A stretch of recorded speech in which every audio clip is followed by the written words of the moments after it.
What's up, everyone?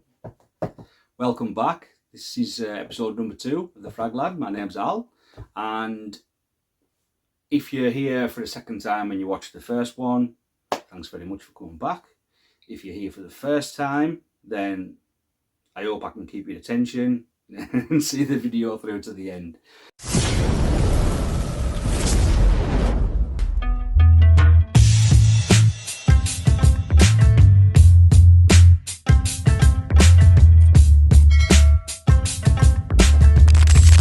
Topic of today, as you've probably seen in the thumbnail, is these two: Chrome Extreme versus Acqua Profondo. Now, those of you who are in the know will know that, I mean, you've probably already smelt this. I haven't, believe it or not, because I had that. But this became available along with something else on the Facebook groups, and I thought, well, you know, it was at a really cheap price. You know, both bottles were about like 20 quid or something. So I thought, well, you know, for the purposes of content, see how I'm looking after you guys. For the purposes of content, I thought I'll pull the trigger, you know. I haven't had my nose on the new iterations of this one yet. We've got the 2024 edition, Eau de Parfum, and the new Acqua Profondo Parfum as well. I think the 2024 isn't any different, is it? Or is it the 2023? I think it's maybe the 2024. It's meant to be a little bit different, but people say they can't tell. But this one's actually my favourite out of the Acqua line. Absolute. I love it. Absolutely love it.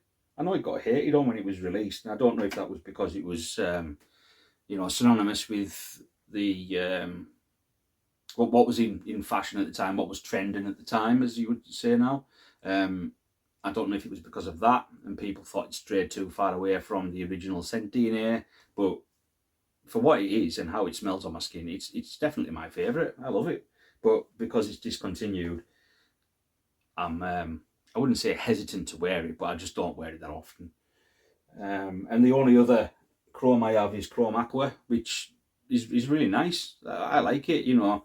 It's got citrus off the top where it's quite sharp. I think it's grapefruit, and there's a definite hint of green in there. I'm not sure if it's. I don't think it's seaweed. I'm thinking it's maybe something like rose. No, it's not. It's basil. That's right. It's basil and vetiver in the base. It's lovely, you know, and it's a cheapie, easy grab and go, especially in what's meant to be summer right now. Look out your window. Honestly, it's summer. It might even be raining.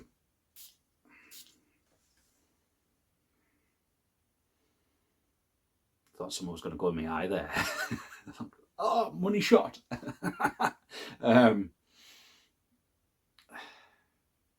It's lovely. Yeah. It's just so nice. Really is. Let's just look at the notes there. That would be different. That'd be a better approach, wouldn't it? C notes. Aquazone.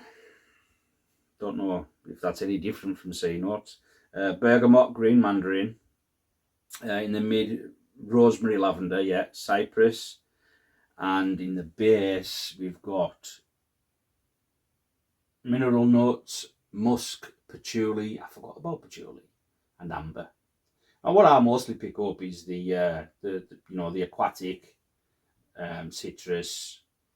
You do get like the greenness of it, like, and I think it's maybe known for that actually. You know what maybe sets it apart, and the mineral notes. But it's beautiful, lovely warm weather scent. You know, it's much loved in the community and for good reason. So I haven't actually looked at the notes of Extreme yet. I didn't think I needed to because it's meant to be going after the same DNA, but I will. I'll look at them. There's no point in hanging about. I might as well just look at them now. So here we are.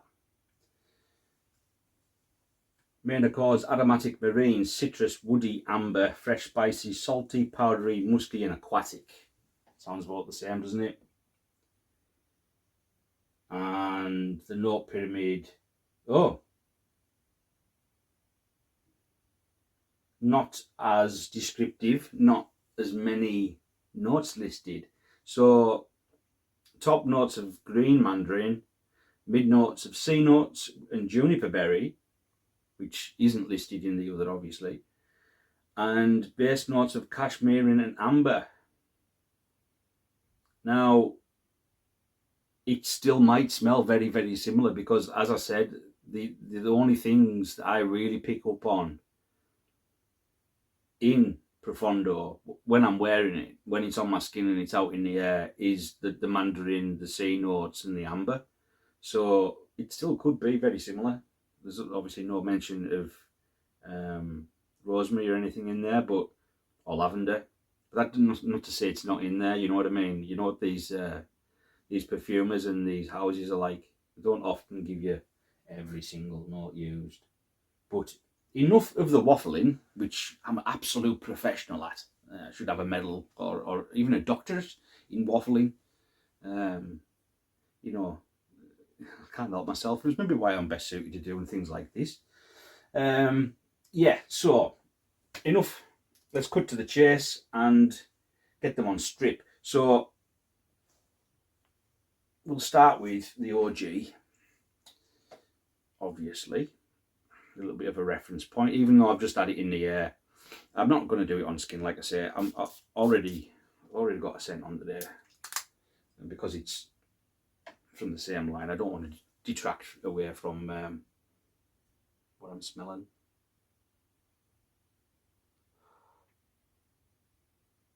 It's so bright. So summer appropriate, so bright. Definitely get the citruses, obviously.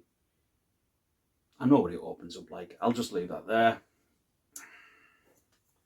Now and then.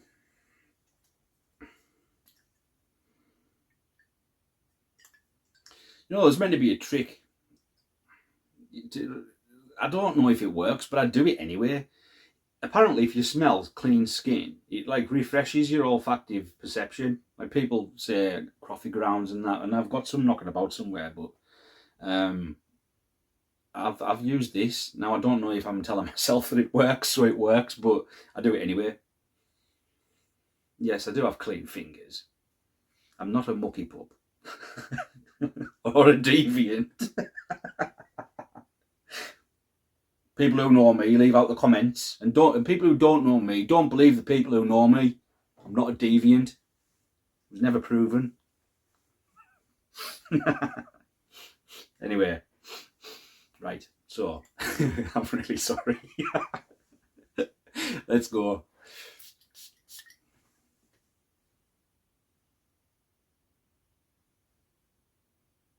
No. I mean, I see what people are saying, but no. You can smell those juniper berries.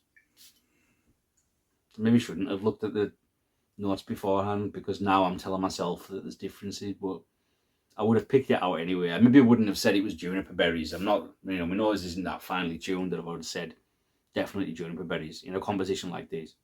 But I'll get it on test strip anyway. We can do a bit of a comparison. But yeah, it's similar. It's definitely similar. I would say they've used it as inspiration, but it's not a clone. I mean, you would use them for the same situations, but anybody who knows what Profondo smells like, if they were in your vicinity while wearing Chrome Extreme, if it had been a while since they'd smelled it and you were to say to them, what am I wearing? They might say that, Profondo because it's well known or whatever, but I don't think anybody who's got any reasonable amount of knowledge about fragrances would say you're wearing Profondo. But, it's not. Most people don't even know what these things smell like. It's if you want that, but you haven't got or don't want to spend the money on it and you're wanting the same sort of effect, to be able to wear it in the same situations, then yeah, this would work perfectly fine. There is differences though, immediately noticed differences. Yeah? Do you know what as well? This smells more like a blue fragrance. Definitely. This smells more shower gel type. I would say that this is closer. I mean, yeah, it's definitely going after Profondo, I think. But this is between Profondo and Ralph Lauren Polo Deep Blue Parfum. 1 second. Right, everyone, thanks for sticking around. Here I am back again. So I've given it enough time to dry down onto the test strip. And I'm just going to test my theory. If I'm completely wrong, I'm still going to post this video because we're all human. I'm not an expert, and everyone's nose is different, but I think I might be onto something. So let's go back.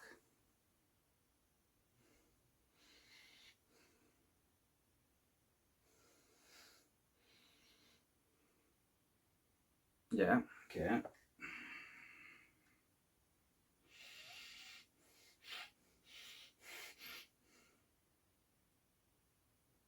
I really like this, you know. But it has got the same like shower jelly blue vibe as this. Yeah, it has. Well, this is a little bit more aromatic than that. And I think that's what it shares with this. Like, it's as if like they're all cousins. Like, there's similarities between these two that doesn't share, and the similarities between these two that doesn't share.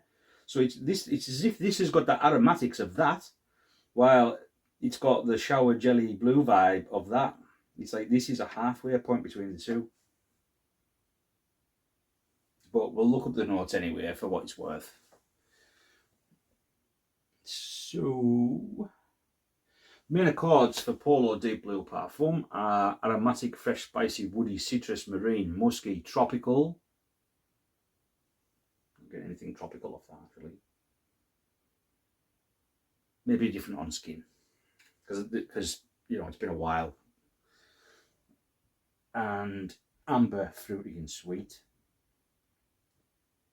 And let's not forget, you know, it's not like I'm gonna have intimate knowledge, like actual intimate knowledge of absolutely everything when I've got close to 200 bottles. You know what I mean? And I don't want to say when they've got a collection this size that, you know, they've got an intricate, like dialed in understanding of each individual fragrance without smelling them to refresh the memory is either an autistic savant or absolutely full of shit. Honestly, like some of these reviewers, man, you must have seen them. Like especially some of the younger dudes there, like they'll get it like just out of the box, you know, first impressions. Yeah, off the top, I'm getting bergamot, lavender, geranium, and yeah, there's definitely some cedar and some ambroxan in there, and oh, there's some patchouli coming through. And I'm like, fuck off.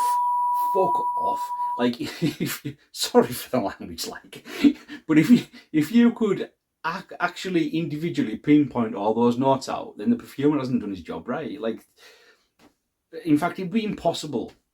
In fact, you could do if you're a perfumer, yeah. But like, let's face it, man. Like, anyway, I digress. Yeah. So, Polo. Yeah. So we'll have a look at the note pyramid.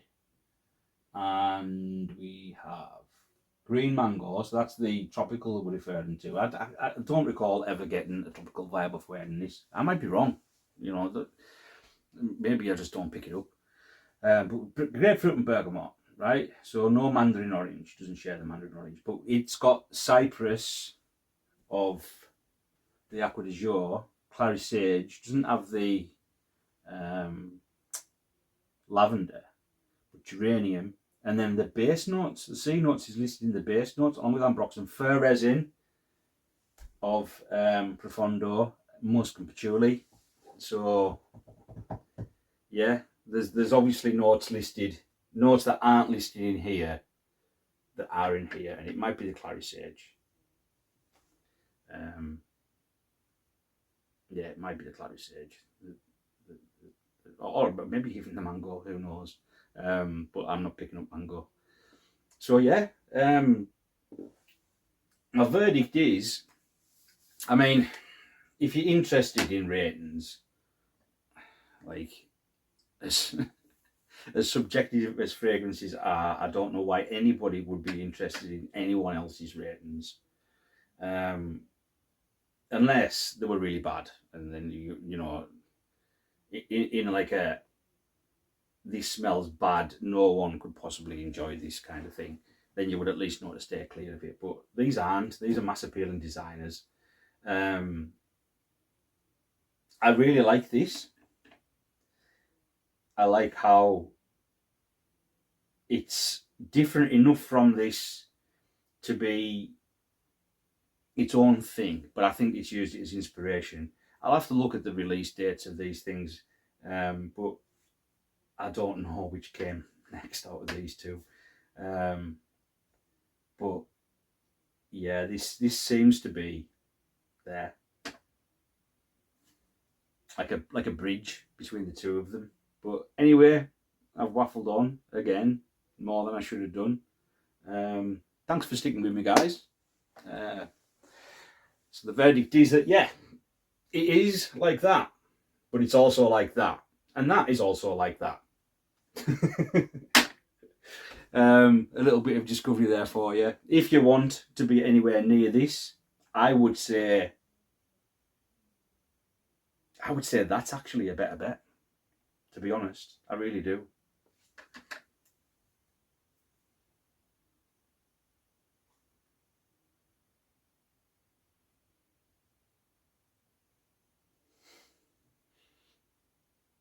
I'm just verifying this before I sign off.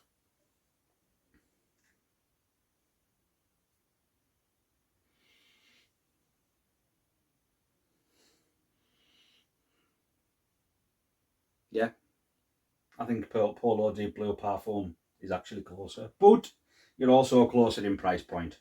So to save money, yeah, you can easily go for that, and it's going to achieve everything that you would want in that fragrance, both in situationally and in, you know, like the composition, you know, although there is differences, as I said, but it's good that there's differences, you know, it's good.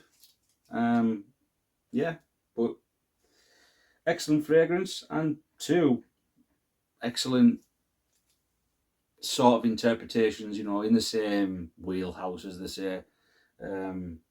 You know, blue frags, aquatic frags, great for this time of year, and I'd happily recommend any of these three to anybody, along with that and that and that. So yeah, thanks for stopping by again, and if you've liked this content and you want to see more of it, or at least you think, oh, this guy, you know, he's a bit rough around the edges, but he deserves a break, and you know, it seems like one of the lads, frag lad. Then do me a favour, you know, do me a favour, subscribe, drop a like, comment, let YouTube know that, you know, there's some activity around this channel, and more people will get the opportunity to see it. The algorithm will recognise the activity, and it'll drop into people's feeds, and that'll help me out, you know. And the more the traction that I get, the more I'll be encouraged to make more content. So thanks very much, and stay fresh with any of these or whatever else you want to choose. But like, stay safe, and you know, keep grounded, and I'll see you next time. Thanks very much.